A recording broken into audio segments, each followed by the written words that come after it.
Hey Erica 你好，咁我哋咧而家就即係進行呢個大概10分鐘嘅單獨會面啦，咁都想睇下你頭先覺得咧，我哋成個即係頭先嘅調解過程咧進行成點？冇啊！我覺得佢哋個地產，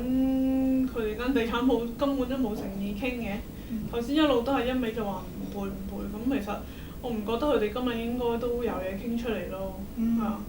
咁其實頭先我都留意到咧，即係 Erica 你有好多地方咧，其實都好有誠意嘅。我都明白咧，即係聽到你即係喺成個過程當中咧，有好多地方都會困擾住你啊。譬如你話你可能有時要唔翻工，可能去佢哋個公司嗰度啊咁樣。咁其實咧，我都睇得到咧，你能夠行到嚟調解呢一步咧，其實你都係好有誠意嘅咁樣。咁頭先一路喺我哋傾嘅過程當中啦，我都聽你提及到咧，就話你最主要都係想攞翻1萬蚊個傭啦，係嘛？咁我都想問下咧，嗰個1萬蚊嘅傭其實對你嚟講咧，有幾重要咧？其實好老實，1萬蚊咧，實際上我剝一隻智慧齒都唔止呢個價錢嘅。只不過咧，點解我會咁氣憤，一定要追討嗰1萬蚊咧？就係因為我即係首先都係嗰樣嘢啦，佢哋完全唔尊重嗰個口頭承諾嗰樣嘢。咁二來咧，我再上去佢哋公司再去問或者諮詢有關呢個退佣嘅情況咧，佢哋啲態度係奇差咯，亦都冇人去願意去處理呢件事。咁所以我就即係斷斷續續咁樣。咁當然你話我唔開工，其實我自己本人都已經好大損失。咁我唔開一日工，基本上其實我即係接到幾個客人，基本上其實一日已經可能 cover 咗嗰1萬蚊佣金㗎啦。咁基本上其實係嗰條氣唔順啫嘛，同埋即係蠢就蠢在係我因為太信任佢哋，唔錄影佢講過呢番説話，而導致咗有今日呢個咁麻煩嘅事件發生咯。咁其實成件事都困擾咗我好耐㗎，由佢哋話唔肯賠到今日，其實大話都好幾個月㗎啦。咁我斷斷續續你計翻我其實1個禮拜上去1次，我仲要下晝係繁忙時間，特登趁佢哋人多我先閂公司鋪頭，唔接 patient 去抗議，去佢哋公司嗰度搞，我就係為咗引起多啲人關注啫嘛。其實咁當然其實對我自己個形象咧，其實好話唔好聽都好鬼老土嘅，即係我本身都係一個專業人士，我都唔想俾人哋覺得好似黐線婆咁日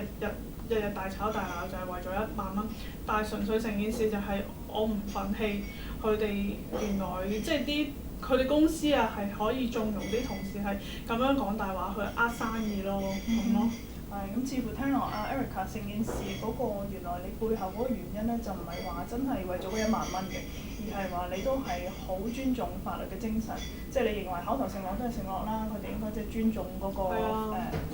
即係合同嗰個。即係好似我哋咁樣同個 patient， 人哋話洗牙嘅，我哋本身係收佢800蚊，咁我哋冇理由洗完因為佢棚牙污糟而收佢8000蚊，冇得咁樣㗎。即係呢個都係一個口頭承諾，我哋即係如果我哋好似學似佢哋咁樣地產咁樣，其實我哋都大把人哋會嚟投訴我哋㗎喎。即係口頭承諾係一個好重要嘅事件嚟㗎咯，就唔係話唔係順口開河。咁佢哋公司亦都要有責任去 train up 佢哋嘅員工，係唔可以立亂去，因為你好想做呢單生意而呃咗啲客人咯。咁其實對於長遠好老實啦，如果佢哋今次得唔到一個解決方法咧，我就算真係揾到天下都冇地產肯同我做買賣，我都唔會同佢哋公司做生意㗎。明白，即係話其實都最主要又係因為話除咗話嗰個合同嗰方面，即係口頭承諾嗰方面，你都覺得好似唔係咁受到佢哋嘅尊重，即係令到你好想去得到翻嗰個所謂1萬蚊嘅佣金啦咁樣。咁其實都想問下 Erica 咧，其實我都有聽你講過就係話你都有諗過，如果調解唔成功嘅時候，可能會即係去到法庭嗰度即係訴訟咁樣。係啊，其實有冇問過一啲即係專業嘅意見或者法律嘅意見啊？呢單 case。咁我自己啲 patient 都有啲都係律師嚟嘅，咁即係我哋都有即係因為由 patient 嘅關係，我都會有同佢哋傾下偈，咁樣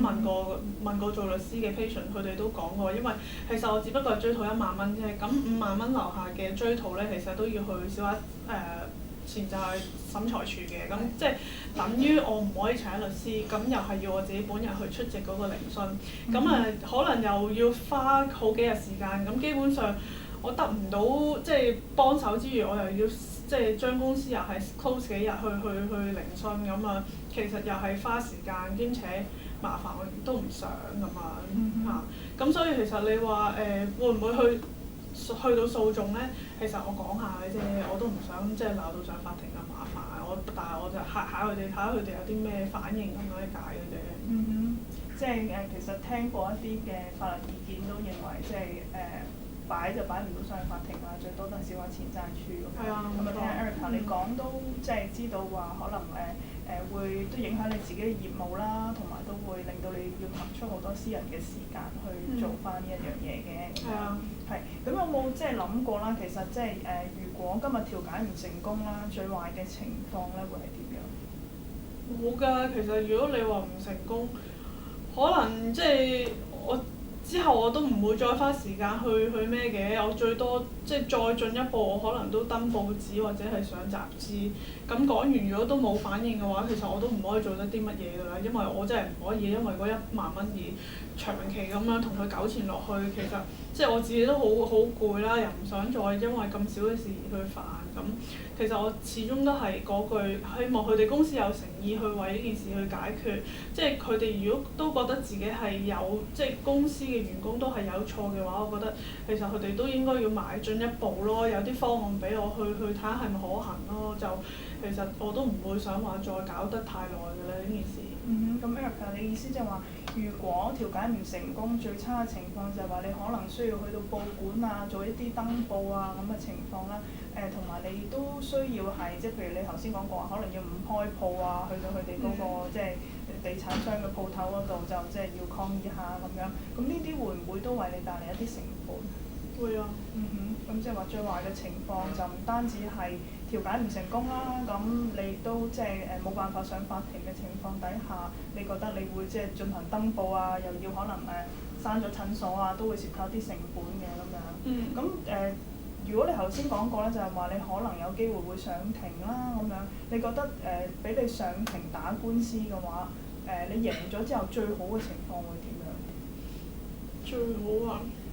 其實我諗最多都係即係得翻嗰1萬蚊嘅啫，但係咪即係頭先所講係咪我上庭咧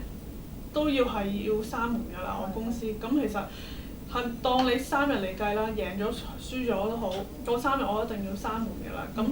我只不過得到1萬蚊，但係我損失咗3日嘅收入咯。嗯哼，阿 Erica 平均即係介唔介意講下每一日可能你為你帶嚟嘅收入有幾多？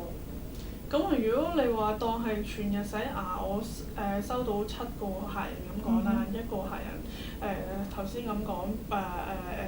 800到1000蚊咁樣，咁其實可能一日都已經係差不多接近1萬蚊嘅收入㗎啦。即係話有機會可能即使俾你贏咗嗰單官司，你都係攞翻1萬蚊，但係你要損失你自己唔開鋪頭嗰3萬蚊。咁即係話無論即使話你響贏咗嗰單官司啦，或者甚至乎你進行調解唔成功輸咗之後，其實你都要有一定程度經濟上面嘅損失或者負擔㗎。係啊。明白。咁 Erica 其實咧，你提出嘅方案啦，都好好啊！我知道即係其實你好明確咁講出啦，你都係只係想對方俾翻1萬蚊嘅佣金你啦咁樣。咁但係我都明白咧，即係話你提出嘅方案，當然如果對方肯接受就好好啦。咁呢一個方案，我相信你都有同對方提過㗎，係嘛？係啊，我咪一路強調，如果你1萬蚊賠翻，基本上就唔使再麻煩落去啦，我亦都唔會再即係放棄我唔做生意嘅時間去你哋鋪頭㗎啦。係，咁我都明白，即係你都曾經同對方即係提出過呢個方案啦。咁但係即係對方就未必係咁同你達成一個共識啦，去接受呢一個方案啦。咁我睇得到咧 Erica 行到嚟呢一步好有誠意嘅。會唔會你會有啲咩嘅其他方案？如果對方肯提出嘅，你都會願意嘗試下去接受㗎？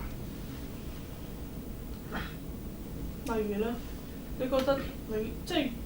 你會覺得我應該點樣接受先為之最好咧？嗱 Erica 唔好介意啊，其實我哋響即係一開始嘅時候都講過啦，我哋調解員其實就唔會俾任何嘅個人意見啦，而且即係我都再重申一下，其實我嘅意見係點樣唔重要嘅，因為最後咧其實呢一個會議都係為咗你啦，同埋即係地產嗰方面去進行啦，所以你哋自己最終內心最想要得到嘅解決方案先係最重要嘅。咁所以就住呢一度，我就唔會即係作出任何個人方面嘅意見啦。嗱咁啦，其實即係你話，如果佢哋即係1萬蚊，佢哋肯賠，其實一早就賠咗，又唔使搞纏咗咁耐嘅。咁我覺得你話佢哋有冇錯咧？肯定佢哋當中咧都經常性可能會涉及呢啲即係可能口頭承諾啊，又話退佣又唔退嗰啲咁嘅事情發生。咁我又即係一來應該如果你哋同佢傾到有意見就最好啦，即係俾到啲建議我，咁我可以去考慮。咁再唔係咧，我自己都可能會諗到嘅方案咧，就係佢哋可以唔好一次過俾晒10000蚊我啦，咁可能我唔知佢哋公司都要面啊，唔知點樣啦，咁可能分2次啊，或者點樣都得嘅。咁再唔係咧，其實因為本身咧我自己都想喺美孚嗰度物色翻間診所嘅位置去開，咁啊想近翻我而家就係啱啱搬入去呢個美孚單位嗰度。咁如果我真係認真揾到物色嘅店鋪去租嘅時候，咁希望佢哋可以喺嗰10000蚊度。就佢哋可唔可以接受到嗰10000蚊就褪落去做佢哋下一次嗰個免佣嗰個免佣金嗰個價錢咧？佢就唔一定要俾翻現金我嘅，就我如果真係到時揾到鋪要租附近嘅話，咁佢哋嗰10000蚊嘅佣金就喺嗰度扣咯。明白。咁 Erica 好好喎，其實即係好欣賞你，好有誠意啦。因為啱啱見到你都提出咗幾個唔同嘅方案啦，咁容許我喺呢度都總結下，睇下我會唔會有錯。第一咧就係話一係就地產方面咧就完全全數咁將10000蚊佣金俾翻你啦。第二樣嘢咧就話可能佢會分期啦，可能分2期或者以上去俾翻啲佣金你啦咁。咁第三樣嘢咧就係話你有機會喺美孚度租鋪頭咧，就將嗰10000蚊完全係當係嗰個佣金咁樣去扣翻俾你嘅。